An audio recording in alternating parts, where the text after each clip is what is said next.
स्वास्थ्य मंत्री बन्ना गुप्ता के खिलाफ कानूनी कार्रवाई करेंगे सरयू राय, बोले ऐसे मंत्री को पद से हटाए सीएम। झारखंड विधानसभा में स्वास्थ्य मंत्री बन्ना गुप्ता ने जमशेदपुर पूर्वी के विधायक सरयू राय के सवालों का जवाब नहीं दिया। इस पर सरयू राय ने कहा है कि मुख्यमंत्री को ऐसे मंत्री को पद से हटा देना चाहिए। सरयू राय ने शुक्रवार को कहा कि ऐसा लगता है कि सरकार ने स्वास्थ्य विभाग को खुला सांड की तरह छोड़ दिया है, ये मुख्यमंत्री की बात भी नहीं सुनते। मुख्यमंत्री का आदेश नहीं मानने पर स्वास्थ्य मंत्री को तो मंत्रिमंडल से हटा देना चाहिए। निर्दलीय विधायक सरयू राय ने मीडिया को बताया कि उनका अल्पसूचित प्रश्न 6ठे नंबर पर था, सरकार ने उसका उत्तर नहीं दिया। श्री राय ने कहा कि उन्होंने अध्यक्ष को बताया कि मेरे सवालों का जवाब स्वास्थ्य विभाग नहीं दे रहा है। उन्होंने सरकार से सवाल पूछा था कि टेंडर में कम कीमत पर सप्लाई करने वाली कंपनी को टेंडर ना देकर राज्य सरकार ने भारत सरकार की एजेंसी से महंगी दवाएं क्यों खरीदी। झारखंड सरकार की घोषणा, बड़े पैमाने पर शुरू होगी बहाली। राज्य में नियुक्तियों का रास्ता साफ होने वाला है। राज्य सरकार इस दिशा में काम शुरू कर दिया है। विभागों से रिक्त पदों की जानकारी जिला स्तर से मांगी गई है। सदन में गुरुवार को संसदीय कार्य मंत्री आलमगीर आलम ने विधायक लंबोदर महतो के एक प्रश्न पर बड़ा ऐलान किया है। मंत्री श्री आलमगीर आलम ने कहा कि 1932 आधारित स्थानीय और नियोजन नीति को सर्वसम्मति से विधानसभा से पारित कराकर राज्यपाल के माध्यम से भारत सरकार को भेजा गया है। इस पर भारत सरकार को निर्णय लेना है। भारत सरकार इस पर क्या निर्णय लेती है, हम लोग भारत सरकार के आदेश का इंतजार नहीं कर सकते हैं। समय निकल जाएगा और नियुक्तियां प्रभावित होंगी। इसको ध्यान में रखकर सरकार ने कैबिनेट से नई नियुक्ति नियमावली पारित कराई है।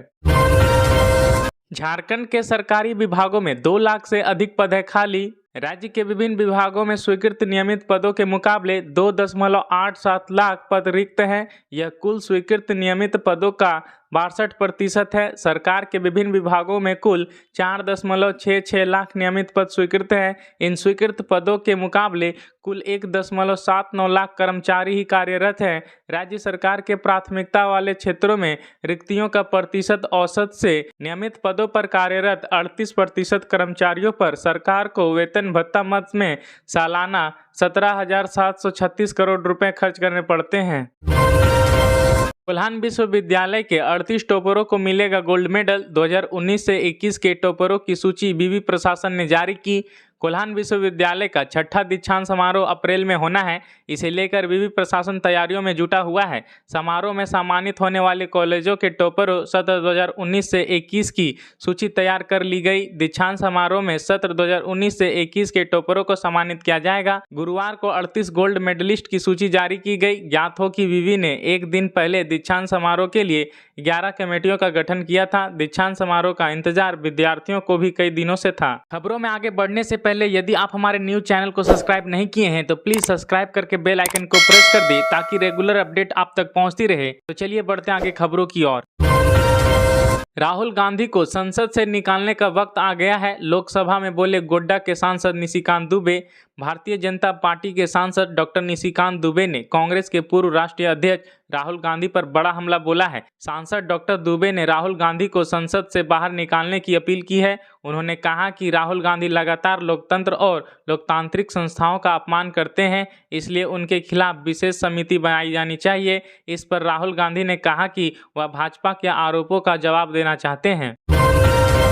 झारखंड में 31 मार्च के बाद से नई प्लेसमेंट एजेंसी बेचेगी शराब। 2 अन्य जोन के लिए टेंडर किया जाएगा जारी। झारखंड में अब 31 मार्च के बाद नई प्लेसमेंट एजेंसी शराब बेचेगी। राज्य में खुदरा शराब बिक्री को लेकर झारखंड राज्य बिवरेज कॉरपोरेशन लिमिटेड द्वारा खुदरा शराब बिक्री के लिए टेंडर आमंत्रित किया गया था। 14 मार्च टेंडर जमा करने की अंतिम तिथि निर्धारित की गई थी। 5 में से 3 जोन में शराब बेचने के लिए एजेंसी द्वारा टेंडर डाला गया था। 3 जोन के लिए एजेंसी चयन की प्रक्रिया जल्द पूरी कर ली जाएगी। 31 मार्च के बाद नई प्लेसमेंट एजेंसी को शराब बेचने की जिम्मेदारी दी जाएगी।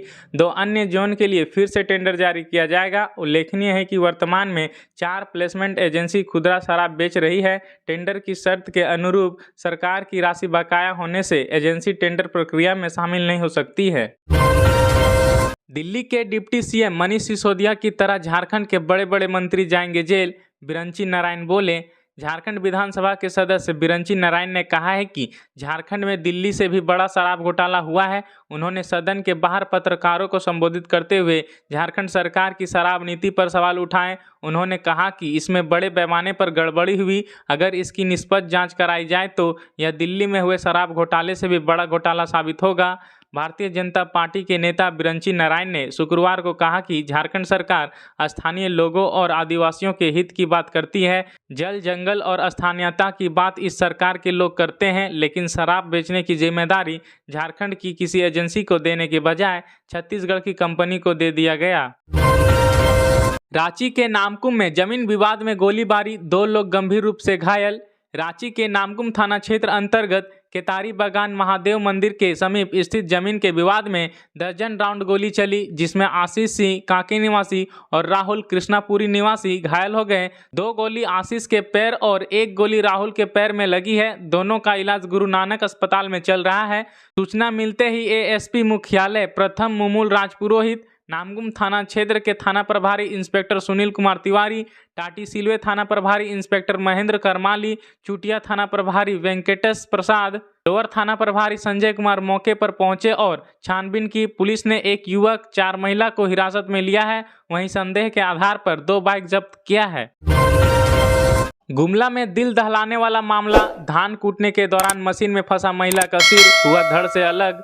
गुमला के घाघरा थाना क्षेत्र अंतर्गत दिल दहलाने वाला मामला सामने आया है। दरअसल एक महिला धान कूटने वाले मशीन की चपेट में आ गई, जिससे महिला का सर धड़ से अलग हो गया है और उसकी मौके पर ही मौत हो गई। घटना के बाद ग्रामीणों ने इसकी सूचना घाघरा थाना को दी, जिसके बाद थानेदार अमित कुमार चौधरी व एसआई अभिषेक कुमार घटनास्थल पहुंच शव को बरामद कर पोस्टमार्टम के लिए भेज दिया है। बताया जा रहा है कि जिले के घाघरा थाना क्षेत्र के केंद्र टोली गाँव की रहने वाली करीब 40 वर्षीय नेहरी देवी शुक्रवार को गाँव के ही धान कूटने वाले मशीन को बुलाकर घर के बाहर धान कुटवा रही थी। इस दौरान नेहरी का दुपट्टा मशीन के चक्की में फंस गया और नेहरी का सर धड़ से अलग हो गया। घटना के बाद ग्रामीणों ने इसकी सूचना घाघरा थाना को दी।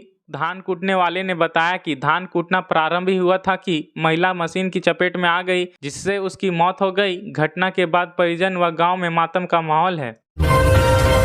भारतमाला परियोजना का विरोध, सिमडेगा के विधायक बोले आदिवासियों की जमीन छीनने का षड्यंत्र रच रही केंद्र सरकार। सिमडेगा में नगर परिषद कार्यालय के निकट भारतमाला परियोजना के तहत 6 लेन सड़क निर्माण के विरोध में कोलेबिरा, जलडेगा व बांसजोर के लोगों ने धरना प्रदर्शन किया। कार्यक्रम में विधायक नमन बिक्सल कोंगाड़ी मुख्य रूप से उपस्थित थे। धरना के दौरान ग्रामीणों ने भारतमाला परियोजना का विरोध किया। मौके पर विधायक ने कहा कि केंद्र सरकार आदिवासी की जमीन छीनने का षड्यंत्र रच रही है। झारखंड को केंद्र सरकार की सौगात, 1579 करोड़ की योजना मंजूर, 6 आरओबी परियोजनाओं की भी स्वीकृति। केंद्र सरकार ने झारखंड को 1579 करोड़ की योजना 1 सप्ताह के अंदर दी है। वहीं और 1500 करोड़ की योजना जल्द मिलने की उम्मीद है। इसमें पथ निर्माण विभाग तेजी से काम कर रहा है। विभाग ने आनन फानन में कुछ दिन पहले यहां के लिए 6 आरओबी की योजना केंद्रीय सड़क परिवहन एवं राजमार्ग मंत्रालय को भेजी थी। चूंकि अन्य राज्यों को स्कीम नहीं मिली, ऐसे में झारखंड के प्रस्ताव पर विचार कर यहां के लिए 6 आरओबी को सेतुबंध योजना के तहत स्वीकृति दे दी गई है। विशेष परिस्थिति में 424 करोड़ की अतिरिक्त योजना लेने में सफलता मिली है। इसमें से भारत सरकार 341 करोड़ देगी। इसी प्रकार से झारखंड के तमाम बड़ी खबरों को जानने के लिए हमारे चैनल को सब्सक्राइब कर बेल आइकन को प्रेस कर दें। धन्यवाद।